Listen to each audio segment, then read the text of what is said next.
Come with me, and you'll be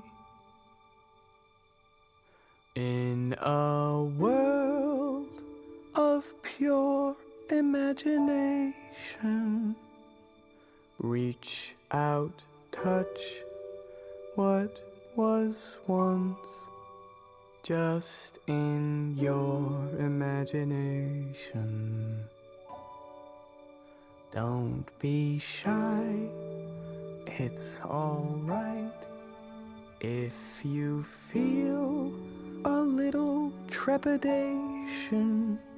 Sometimes these things don't need explanation.